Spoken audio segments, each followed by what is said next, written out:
देशवासियों को नमो बुद्धाय, जय भीम, जय संविधान।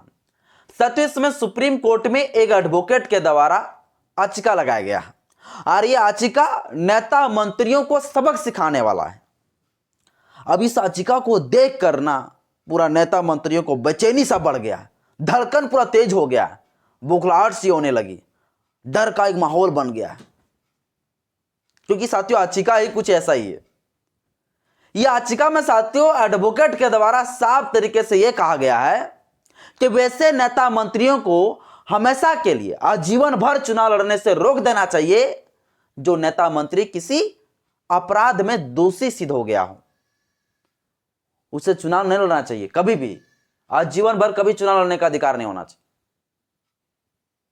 ऐसा साथियों याचिका में मांग कर दिया है। सुप्रीम कोर्ट में यह पिटीशन लगाया गया है और जब से यह पिटीशन लगा है पूरा सुर्खियों में है, चर्चा में है।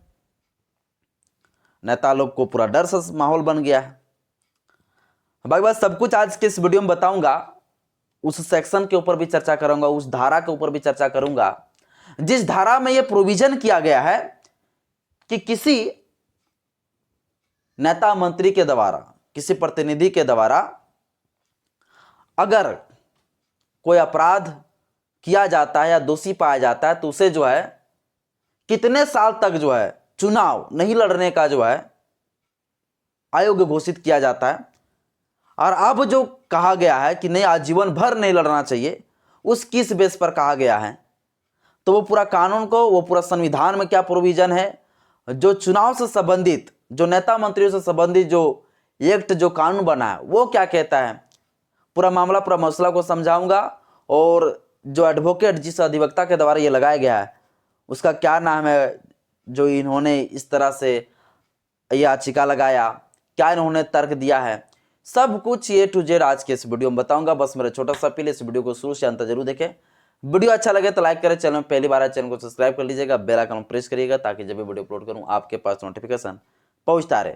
साथियों, आप लोग जानते हैं कि पिछला वर्ष जो है एक रिपोर्ट आया था, जिस रिपोर्ट के मुताबिक ये पता चला था कि 251 सांसद से प्लस जो है 251 सांसद से प्लस जो है एकदम बड़े बड़े आपराधिक मामलों में इन लोगों के ऊपर जो है मुकदमा दर्ज है। टोटल सांसद कितना, 545 में से 251 और ज्यादा है, 251 ही नहीं और भी ज्यादा है, लेकिन 251 सांसद ऐसे हैं जो एकदम दोषी पाए जाएंगे। इतना बड़ा बड़ा जो है क्राइम वाली सेक्शन एक्ट लगा है, तो 251 सांसद के ऊपर गंभीर मामलों में अपराध वाली सेक्शन के तहत मुकदमा दर्ज है। 545 में से, ये हम लोग पिछले बार रिपोर्ट देखे थे।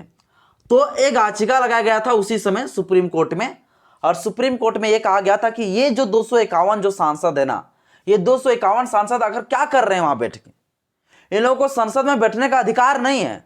संसद में ये लोग क्या करेंगे, ये लोग कानून बनाते हैं और ये लोग खुद जो है ये लोग अपराधी है। अगर कोर्ट और सुप्रीम कोर्ट ध्यान दे दे तो सब लोग दोषी पाए जाएंगे, सभी को सजा होगा। तो फिर ये 251 सांसद को वहां पर बैठने का अधिकार इसको कौन दिया, उसको हटाया जाए। और इस प्रकार से साथियों याचिका लगाया गया था सुप्रीम कोर्ट में, लेकिन सुप्रीम कोर्ट जो है ढिलाई कर दिया, कुछ इसके ऊपर कार्रवाई नहीं किया। वरना चाहते तो 251 सांसद जो दोषी, जो गंभीर मामलों में है, उन लोगों को डायरेक्ट जो सस्पेंड कर दिया जाता, और सस्पेंड नहीं बल्कि 6 साल तक जो है चुनाव कभी नहीं लड़ पाता। लेकिन कुछ वैसा कार्रवाई हुआ नहीं। फिर अभी जो है याचिका लगाया गया, और इस याचिका में फिर यही मांग किया गया। क्या मांग किया गया कि भैया ये जो आपराधिक किस्म का जो बड़े बड़े मामलों में जो अपराध क्या है, देखिएगा आप, मैं ये अपने मन से नहीं बोल रहा हूँ, ये मीडिया रिपोर्ट के मुताबिक ही मैं बता रहा हूँ। और जो ये रिपोर्ट आया था पिछला वर्ष, उसमें भी बताया गया था कि बीजेपी में सबसे ज्यादा देखिएगा क्राइम किया हुआ आपको मिलेगा नेता मंत्री, सबसे ज्यादा भारतीय जनता पार्टी में। भारतीय जनता पार्टी का भैया अगर नेता मंत्री करना है, बनना है, तो आप जो है रेपिस्ट बन जाइए, आप बलात्कार करिए, आप जो है हत्या करिए, किसी का मर्डर के रूप में कुछ आप कृत्य करिए। तो मर्डर वगैरह जो किया है, बड़े बड़े जो अपराध किया है, 4-5 लोग जो गैंगस्टर वाला जो काम किया है, जो एकदम बलात्कारी किस्म का जो लोग है, उन लोगों को बड़ा एकदम तुरंत इन लोगों को टिकट मिलता है बीजेपी में। भाई मैंने कह रहा हूं सबसे ज्यादा आपराधिक मामलों में, और जो बड़े बड़े जो चाहे वो भ्रष्टाचार से हो संबंधित हो, चाहे कोई महिलाओं के साथ यौन संबंधित हो, लड़कियों के साथ छेड़खानी का कोई मामला हो, बलात्कार जैसा कोई मामला हो, तो सबसे ज्यादा अगर यह अपराध अगर कोई करता है तो बीजेपी वाले है नेता लोग। अब मैं अपने मन मुताबिक नहीं कह रहा हूं, पिछले साल के रिपोर्ट के मुताबिक मैं बता रहा हूं, ठीक है ना। तो आपको एक चीज तो रियल है भाई, सिर्फ बीजेपी नहीं, सब जितने नेता मंत्री बनते हैं उन सभी नेता मंत्रियों के ऊपर कोई ना कोई मुकदमा रहना एकदम भैया जरूरी है। उनके ऊपर एक आपराधिक वाला धारा सेक्शन के तहत मुकदमा होना जरूरी, तबे नेता बनेगा। लेकिन मैं सब मामलों पे सभी नेता मंत्री ये नहीं कह सकते कि वो नेता लोग जो बना वो लोग रियल में अपराधी होगा। बहुत पुलिस लोग क्या करते हैं, सरकार के इशारे में जो अच्छा काम कर रहे नेता लोग उनके ऊपर भी लाद देते हैं झूठ मूठ का मुकदमा।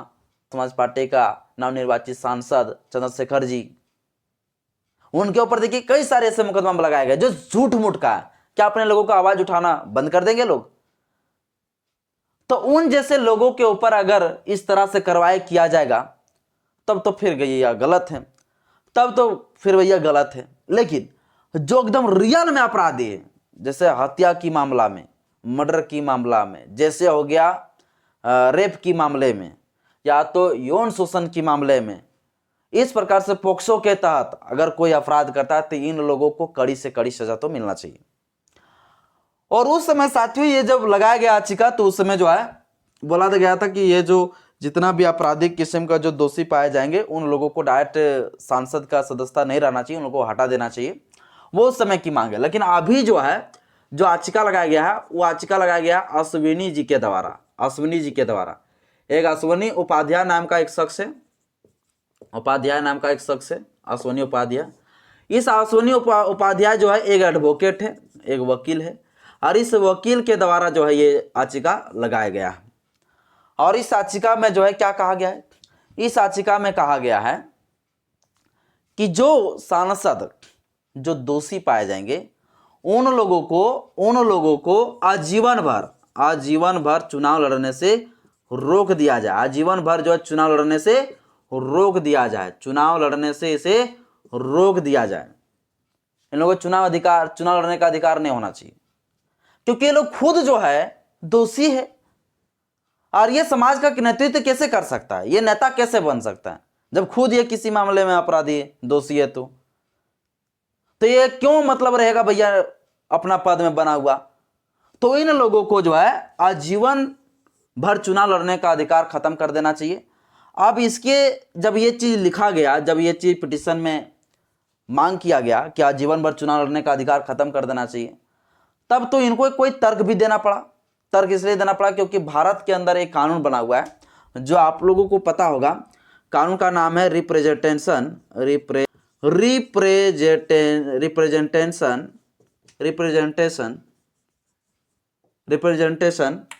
ऑफ द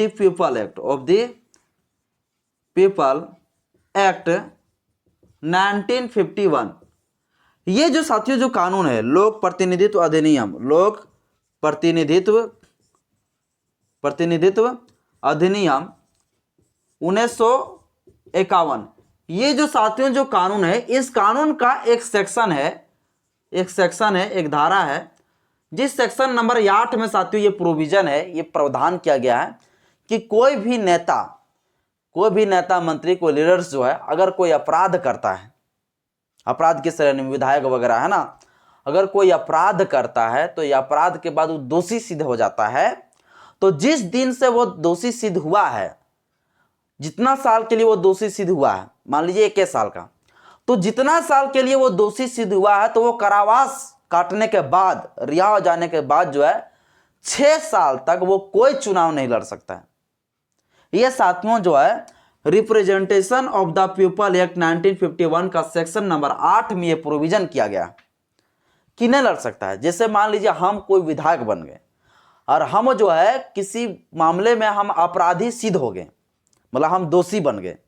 अब हम दोषी बन गए तो हमको सजा हो गया 2 साल का। अब 2 साल का सजा हो गया, 2 साल के बाद हम काट के जब बाहर निकलेंगे तो हम चुनाव 6 साल तक कोई भी चुनाव नहीं लड़ सकते हैं, नहीं वार्ड का, न मुखिया का, कोई भी चुनाव हम नहीं लड़ सकते हैं। यह साथियों इस कानून में प्रोविजन किया गया, ये प्रावधान किया गया।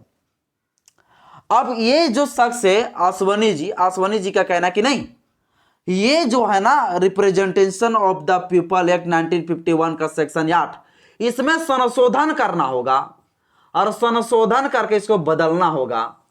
तो भैया एक बात बताइए, आसवानी जी तो लगा दिया है याचिका कहां, सुप्रीम कोर्ट में। कहां लगा दिया है, सुप्रीम कोर्ट में। अब सुप्रीम कोर्ट में लगाया तो सुप्रीम कोर्ट का काम थोड़े भैया कानून में संशोधन करना, सुप्रीम कोर्ट का काम नहीं। तो आसवानी जी ने जो है तर्क दिया है कि देखिए सुप्रीम कोर्ट जी, आप जो है ना कुछ मत करिए, आप जो है सिर्फ एक डायरेक्शन दे दीजिए। किसको, आप एक डायरेक्शन, एक एडवाइस दे दीजिए केंद्र सरकार को कि वो जो है representation of the people act 1951 पर जो है संशोधन करे। ओबीसी संशोधन किस पर करे, तो सेक्शन नंबर 8 पर करे। सेक्शन नंबर 8 में जो प्रोविजन है कि किसी भी मामले में अगर अपराधी दोषी सिद्ध होता है कोई नेता मंत्री, तो उन्हें मात्र 6 साल के लिए जो उसे आयोग घोषित किया जाएगा, उसमें संशोधन करके ये कहिए आप कि नहीं, आजीवन भर चुनाव नहीं लड़ सकता है। और ऐसा साथियों इसलिए कहा गया ताकि इस प्रकार से नेता मंत्री लोग जो है अपराध करने से डरे, क्योंकि नेता लोगों का क्या होता है ना, बड़ा अकड़ी रहता है, बड़ा घमंड रहता है इन लोगों के पास, पैसा का कमी नहीं भैया। अब सोचिए, अगर किसी विधायक का सैलरी अगर 1 लाख आ रहा है पर महीना का, तो उनके पास जो है 4, 5, 10 स्टेट में जो है उसका बिल्डिंग कैसे खरीदा गया, बताओ कहां से आया उसका उतना बड़ा बड़ा बिल्डिंग, इमारत कहां से आया? ये तो सोचने वाली बात है ना। एकदम बड़े बड़े फॉर्च्यूनर में कहां से आया? 1 लाख में उसका सब चल गया क्या? मतलब सब करप्ट, सब भ्रष्टाचार से संलिप्त है और बड़े बड़े क्रिमिनल के मामलों में ये लोग अपराधी भी है। तो उन लोगों के प्रति साथियों अगर ऐसा मांग किया गया है तो बिल्कुल सही किया गया। लेकिन आसवानी जी डायरेक्ट सुप्रीम कोर्ट को कह देता है कि नहीं, ये नियम आप ही बना दीजिए, तो नहीं बना सकता है, क्योंकि इसके ऊपर एक कानून बना हुआ है और इस कानून में संशोधन करना पड़ेगा। और इस कानून में संशोधन करने का पावर किसके पास है? तो पावर भैया संसद के पास। किसके पास है? संसद, जो हमारा देश का जो पार्लियामेंट है, उसी पार्लियामेंट में यह पावर है कि भैया किसी भी कानून में जो है संशोधन अमेंडमेंट कर सकता है। अब अमेंडमेंट करने का भी प्रोसीजर वही भैया, लोकसभा राज्यसभा से बिल पास कराना होगा, फिर जाके इस पर संशोधन होगा सेक्शन नंबर 8 पर। और वहां 8 पर आप जाके संशोधन करके क्या करना होगा, अब वहां पर कर देगा कि नहीं भैया आप आजीवन भर जो चुनाव नहीं लड़ सकते हो। तो ये वाली साथियों अभी याचिका लगाया गया है सुप्रीम कोर्ट में। अब एकदम सुप्रीम कोर्ट में याचिका लगाया, तब से पूरा एकदम नेता मंत्रियों का पूरा बेचैनी से बढ़ गया है, पूरा हालत खराब उन लोगों का। तो ये जो साथियों इस प्रकार से जो याचिका सुप्रीम कोर्ट में लगाया गया आसवानी जी के द्वारा, क्या सही है या गलत है, मुझे कमेंट बॉक्स में अपना राय जरूर बताइएगा। आज के इस वीडियो में इतना ही। जय भीम, जय संविधान, जय विज्ञान, जोहार।